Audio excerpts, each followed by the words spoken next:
இதே நினைத்தது முடிப்பவன் திரைப்படம் அருணா திரையரங்கில் திரையிட்டு 2 வாரங்களாக சம வசூல் சாதனை படைத்த நிலையில் இந்த பகுதியில் திரைப்படத்தை வெளியிட வேண்டும் என்று டாக்டர் அமுத சுரபி அறக்கட்டளையின் சார்பாக பழனி எம்ஜிஆர் காலடி நிழல் பயணியும் மற்றும் ஜி.கே. சுதர்சனம் அவர்களும் சேர்ந்து ஒரு முடிவு எடுத்திருக்கிறார்கள்.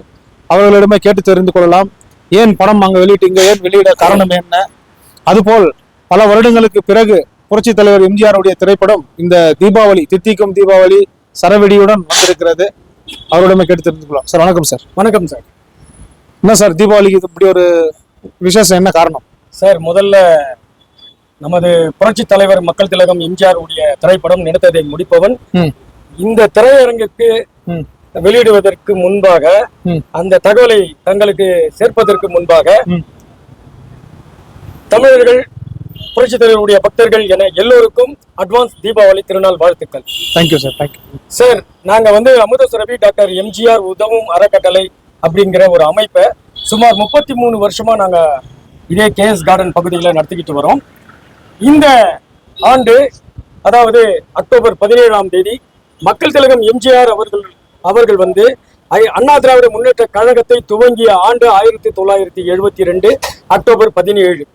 இந்த ஆண்டை நினைவு கூறும் வகையில் அக்டோபர் 17ஆம் தேதி அட்வான்ஸாக தீபாவளி முன்பாக மக்கள் திலகம் எம்ஜிஆர் அவர்களுடைய வண்ண திரைப்படமான ஓரியண்டல் பிக்சர்ஸில் எடுக்கப்பட்ட நினைத்ததை முடிப்பவன் என்கின்ற திரைப்படத்தை இதே பெங்களூர் சாரதா திரையரங்கில் எங்களது அமுத சுரபி டாக்டர் எம்ஜிஆர் உதவும் அறக்கட்டளையின் ஏற்பாட்டின் பேரில் இந்த திரைப்படத்தை நாங்கள் இங்கே வெளியிட பெருமை கொள்கிறோம். முதலில் இந்த உரிமையை கர்நாடக மாநிலத்தில் பெற்றவர் சக்தி மாரியம்மன் பிலிம்ஸ் திரு ரவிக்குமார் அவர்கள் எங்களுக்கு வேறு உதவி புரிந்து இந்த படத்தை இங்கு வெளியிடுவதற்கான முழு ஒத்துழைப்பை நல்கியிருக்கிறார். அவருக்கும் முதலில் நாங்கள் நன்றியை சொல்ல கடமைப்பட்டிருக்கின்றோம். சார், இந்த படத்தை நாங்கள் தீபாவளிக்கு முன்பாக இந்த சாரதா திரையரங்கில் நாங்கள் வெளியிடுவதற்கான நோக்கம் என்னவென்றால், எப்படி ஸ்ரீராமபுரம் பகுதி தமிழர்களின் கோட்டை, புரட்சி தலைவர் எம்ஜிஆர் அவர்களுடைய கோட்டை என்று நாம் மார்க்கெட்டி சொல்கின்றோமோ, அதுபோல இதே கேஎஸ் கார்டன் பகுதி லால்பாக் ரோட் அருகாமையில் இருக்கக்கூடிய இந்த சாரதா திரையரங்கம் இதன் சுற்று வட்டார பகுதியில் ஏற்கனவே இருந்த திரையரங்கம் சிவாஜி திரையரங்கம், நியூ சிட்டி திரையரங்கம், நாஸ் திரையரங்கம், இந்த திரையரங்கில் எல்லாம் மக்கள் திலகம் எம்ஜிஆர் அவர்களுடைய திரைப்படங்கள், ஏராளமான திரைப்படங்கள் இங்கே வெற்றி முரசு கொட்டியிருக்கின்றன. மாதத்திற்கு ஒரு முறை திரைப்படம், எம்ஜிஆருடைய திரைப்படம் தொடர்ச்சியாக சிவாஜி திரையரங்கில் வெளியிடப்பட்டது அந்த காலம். குறிப்பாக சொல்ல போனால் எம்ஜிஆருடைய திரைப்படம் வெளியிடப்பட்டால் 105 நாட்களுக்கு குறைவாக ஓடிய படங்கள் இல்லை. அந்த அளவிற்கு சிவாஜி திரையரங்கம், நியூ அபேரா திரையரங்கம், கீதா திரையரங்கம் எல்லாம் எம்ஜிஆர் உடைய திரைப்படத்தை வெளியிட்டு மாபெரும் சாதனை புரிந்து இருக்கின்றது என்று இந்த நேரத்தில் நான் நினைவு கூற விரும்புகின்றேன். இந்த இடத்தில் சொல்ல போனால் இந்த சாரதா திரையரங்கம் அருகாமையில் சில்வர் ஜூப்ளி பார்க் இருக்கிறது. இந்த சில்வர் ஜூப்ளி பார்க் மட்டுமல்ல, லால்பாக் ரோடு 4வது தெரு முனையில் குஸ்தி மைதானம் என்று சொல்வார்கள். இப்பொழுது அது இல்லை. குஸ்தி மைதானத்தில் புரட்சி தலைவர் எம்ஜிஆர் அவர்கள் பொதுக்கூட்டத்தில் கலந்து கொண்டு இங்கு மாபெரும் சிறப்பு பேருரை ஆற்றி இருக்கின்றார்கள். அந்த இடம் கூட இந்த சாரதா திரையரங்கத்திற்கு சற்று முன்பாக இருக்கிறது. 1978ஆம் ஆண்டு காலத்தில் எம்ஜிஆர் அவர்கள் ஸ்ரீராமபுரத்தில் இங்கே சில்வர் ஜூப்ளி பார்க்கில் இங்கே குஸ்தி மைதானம் என்று சொல்லப்படுகின்ற லால்பாக் ரோடு 4வது தெருவில் புரட்சி தலைவருடைய அந்த பேருரையை, அந்த சிறப்புரையை, அந்த புரட்சி உரையை கேட்பதற்காக அப்போது கூடிய கூட்டங்களை பார்த்தவர்களில் நானும் ஒருவன். 1978ஆம் ஆண்டு. நீங்கள் சிறியவராக இருந்த காலத்தில் பார்த்திருக்கிறீர்கள். நான் 6வது வகுப்பு படிக்கிறேன் என்று நினைக்கிறேன். பள்ளிக்கூடத்திற்கு செல்லாமல் அரை நிக்கர் டவுசரில் கிழிந்து போன சட்டையை போட்டுக்கொண்டு புத்தக பையை தலையில் வைத்துக் கொண்டு அந்த வேகாத வெயிலில் புரட்சி தலைவர் வருகிறார் என்பதற்காக ஸ்கூலுக்கு செல்லாமல் அந்த குஸ்தி மைதான பொதுக்கூட்ட மேடையில் அமர்ந்தவாறு சுமார் 4 மணி வரை எம்ஜிஆர் அவர்கள் வருகிறார்கள் என்று அங்கே தெரு முழுக்க பிரச்சாரம் ஒளிபெருக்கில் ஒலித்துக் கொண்டிருக்கிறது. புரட்சி தலைவர் வருகிறார் என்று அவர் முகத்தை பார்ப்பதற்காக காத்துக்கொண்டு இருந்தவர்கள் நானும் ஒருவன். அன்று பள்ளிக்கூடத்திற்கு செல்லாமல் முட்டி போட்டு நான் பனிஷ்மெண்ட் அதை கூட நான் அனுபவித்து இருக்கின்றேன். அப்படி புரட்சி தலைவரை பார்த்த அந்த திருமுகத்தை, அந்த பொன்முகத்தை, அந்த பார்த்த கோடான கோடி பக்தர்களில் நானும் ஒருவர். அந்த இடத்தில் அப்பேற்பட்ட இந்த சாரதா திரையரங்கம் இருக்கக்கூடிய இந்த இடத்தில் ஏகப்பட்ட புரட்சி தலைவருடைய பக்தர்கள், வயது முதிர்ந்தோர்கள் நிறைய பேர்கள் இருக்கிறார்கள்.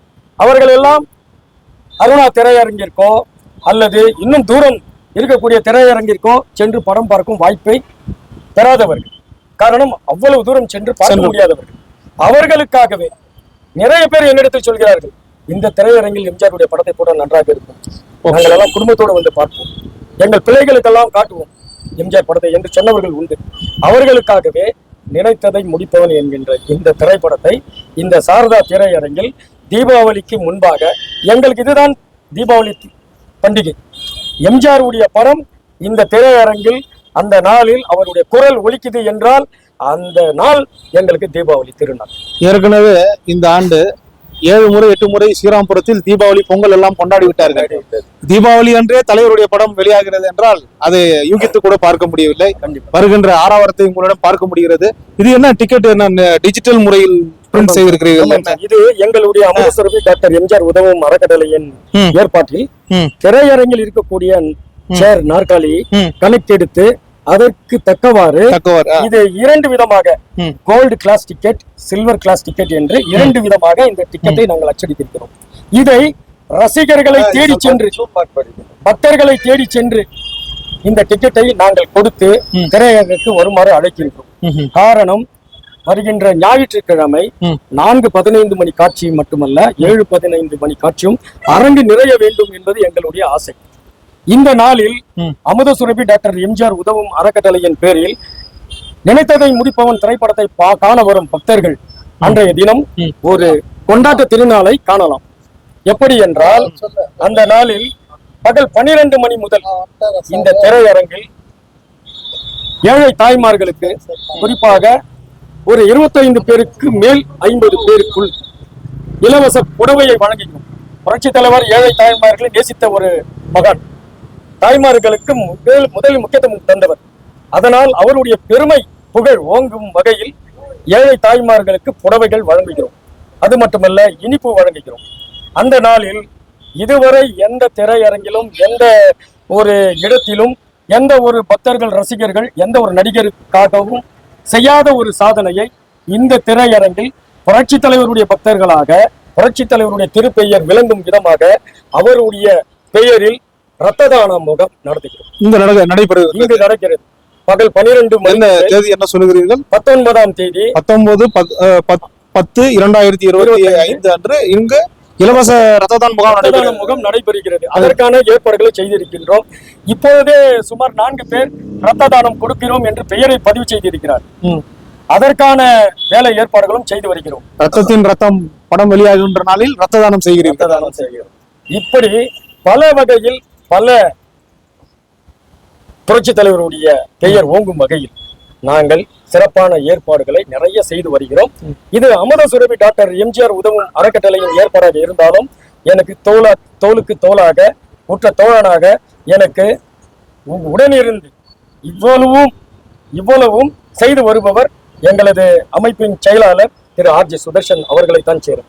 காரணம் என்னென்றால், இதற்கு உண்டான பணத்தொகையெல்லாம் அவர்தான் அதற்கான செலவுகளும் செய்து வருகின்றார்.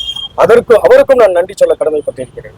இப்படியாக எங்களது அமைப்பு தொடர்ந்து 33 ஆண்டு காலமாக பல சாதனைகளை நிகழ்த்தி வருகின்றோம். கொரோனா காலத்தில் அமுதச்சுவை அன்னதானம் வழங்கியது, அனாதை பிள்ளைகளாக கொடுத்து வருவது, நோயாளிகளுக்கு மருந்து மாத்திரைகள் கொடுப்பது, மூக்கு கண்ணாடி கொடுப்பது, இப்படியாக பல தரப்பட்ட நலத்திட்டங்களை வழங்கி வருகிறோம்.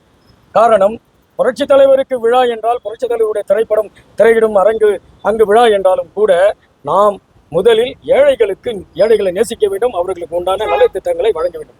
இதுதான் எம்ஜிஆர் அவர்களுடைய கொள்கை. அந்த கொள்கை வழியில் தான் நாங்கள் இயன்றவரை, எங்களால் முடிந்தவரை இந்த அத்தனை சாதனை நிகழ்வுகளை நடத்தி வருகிறோம். தொடர்ச்சியாக நாங்கள் செய்து வரும் சாதனைகளுக்கு மலேசியா, சிங்கப்பூர் போன்ற நாடுகளில் இருக்கக்கூடிய புரட்சி தலைவருடைய பக்தர்களாகட்டும், மனிதநேயமிக்க மனிதர்கள், அவர்கள் ஆண்டுதோறும் எங்களுக்கான இந்த இப்பேற்பட்ட நலத்திட்டங்கள் வழங்குவதற்கான உதவிக்கரம் தந்து நீட்டி வருகிறார்கள். குறிப்பாக சன்வே சுகுமாரன் இருக்கின்றார். சிங்கப்பூரில் அரசப்பன் பாண்டி ஐயா இருக்கின்றார்கள். இவர்களை போன்ற ஏராளமான பேர், மலேசியாவில் ஏராளமான பேர் எங்களுக்கு இது போன்ற நலத்திட்டங்களை வழங்குவதற்கு மூர்த்தி இருக்கின்றார், DK குமார் இருக்கின்றார், மலேசியா மேகநாதன் இருக்கின்றார். இவர்களை போன்ற பல பேர்கள் எங்களுக்கு பெயரை எல்லோருடைய பெயரும் சொல்ல முடியவில்லை. அத்தனை பேரும் ஆண்டுதோறும் எங்களுக்கு உதவிகரம் நீட்டி ஏழைகளுக்கு உங்களால் இயன்றதை செய்யுங்கள், நாங்கள் உங்கள் பின்பலமாக பக்கபலமாக உங்களுடன் இருக்கின்றோம் என்று சொல்கின்றார்கள். அந்த வகையில் கடந்த மே மாதம் 31ஆம் தேதி ஒரு நிகழ்வை நடத்தினோம். அப்பொழுது மலேசியாவில் TM சித்ரன் என்கின்ற மேடை பாடகர் அவர் மூலமாக ஒரு டத்தோ எங்களுக்கு நிறைய உதவி செய்திருக்க 150 பேருக்கும் மேலாக 5 கிலோ அரிசி வீதம், புடவை என பல உதவிகளை செய்திருக்கின்றார். அவர்களுக்கும் இந்த தருணத்தில் நாங்கள் நன்றி சொல்கிறோம். இப்படியாக புரட்சி தலைவருடைய புகழை பாடும் நாங்கள் அமுதசுரபி அறக்கட்டளையின் சார்பில் இந்த முறை சாரதா திரையரங்கில் நினைத்ததை முடிப்பவன் திரைப்படத்தை வெளியிடுவதில் பெருமை கொள்கின்றோம். எங்களுக்கு பக்கபலமாக பின்புலமாக பின்னிருந்து எங்களை திரு மரியாதைக்குரிய சகோதரர் அக்ரஹாரா பகுதியில் வருகை தந்திருக்கக்கூடிய அன்பு நண்பர் திரு லோகேஷ் ஐயா அவர்கள் கூட எங்களுக்கு நான் இருக்கிறேன், செய்யுங்கள், என்னால் இயன்றதெல்லாம் செய்கிறேன் என்று பல வகையிலும் எங்களுக்கு உதவி செய்து வருகின்றார்கள். அதுபோல பெங்களூரில் உரிமைக்குரல் பாரத ரத்னா டாக்டர் MGR உதவும் அறக்கட்டளை அதனுடைய நிறுவன தலைவர் சேவா ரத்னா லயன் MGR ரவி ஐயா அவர்கள் நேற்று இந்த டிஜிட்டல் டிக்கெட்டை 60 டிக்கெட்டை பெற்றிருக்கிறார். நேற்று 60 டிக்கெட்டை வாங்கி பக்தர்கள் பார்க்க வேண்டும் படத்தை என்பதற்காக அதற்கான தொகையை தந்திருக்கிறார். இன்னும் திரைப்படம் வெளியாவதற்கு 4-5 நாட்கள் இருக்கும்போது ஒரு 100 டிக்கெட்டுக்கு மேல வெற்றி தீர்ந்து விட்டேன்னா கண்டிப்பாக 100 டிக்கெட்டை நெருங்கி கொண்டிருக்கிறது என்றால் தீபாவளி திருநாள் இங்கே காணலாம். நிச்சயமாக திரு சாரதா திரையரங்கில் தீபாவளி கொண்டாட்டத்தை ஒட்டுமொத்த பக்தர்களும் வந்து பங்கேற்கும் வகையில் இந்த திருவிழா அமையும். சார், மிக சிறப்பு சார். உங்களுடைய உரையாடல் எங்களுக்கு மிகவும் பிடித்திருந்தது. நீங்கள் நினைத்ததை முடிப்பவன் திரைப்படம் வெளியிடுவது மூலமாக நீங்கள் அன்று தலைவருடைய உரையாடலை பார்த்து நினைத்தது இன்று முடித்து இருக்கிறீர்கள் என்று கருதுகிறோம். உங்களுடைய முயற்சி மேலும் மேலும் வெற்றி பெற வேண்டும். மீண்டும் உங்களுடைய அறக்கட்டளை மேன்பாக செயல்பட்டு பல மக்களுக்கு உதவ வேண்டும் என்பது இறைவன் MGRஐ வேண்டிக் கொள்கிறோம். மற்றும் எங்களுடைய யூடியூப் மிஸ்டர் ட்ரெண்டிங் சார்பாக உங்களுக்கு வாழ்த்துக்களை தெரிவித்துக் கொள்கிறோம். அதே போலவே சார், நீங்க நானும் தொடர்ந்து பார்த்துட்டு வர MGR படங்கள் வெளியாகும் போதெல்லாம் அருணா தியேட்டர்ல இந்த ஆண்டு 2025 சொல்லணும்னாக்கா 5 படங்களை தாண்டி மக்கள் திலகம் MGR உடைய படங்கள் பெங்களூர்ல ஒரு கலக்கிட்டு வந்துட்டு இருக்குதுன்னு தெரியும். அங்கெல்லாம் உங்களுடைய மிஸ்டர் ட்ரெண்டிங் தான் வேற லெவல்ல படம் பிடிச்சு அதை மக்கள் 7 திரைப்படங்கள் மக்களுக்கு கொண்டு போய் சேர்த்துக்கிட்டு இருக்கீங்க. எத்தனை பேருடைய விழி மூடி இருக்கோ, காது மூடி இருக்க தெரியாது. ஆனா மூடிய காதுகளை திறக்க வச்சவங்க நீங்க. நன்றி சார். கண்களை திறக்க வச்சவங்க நீங்க, காதுகளை கேட்க வச்சவங்களும் நீங்க தான். மிஸ்டர் ட்ரெண்டிங் குறுகிய நேரத்துல பல ஆயிரம் மக்களுக்கு இதை பெரிய லெவல்ல ரீச் பண்ணிட்டு இருக்கீங்க. ஸோ எங்களுடைய அமுதசுரபி டாக்டர் MGR உதவும் அறக்கட்டளை சார்பில் மிஸ்டர் ட்ரெண்டிங் அதனுடைய பொறுப்பாளர் ஐயா ரகு ஆகிய தங்களுக்கும் எங்களுடைய மனமார்ந்த நன்றிகள். நன்றி சார். நன்றி சார். நன்றி. ஒரு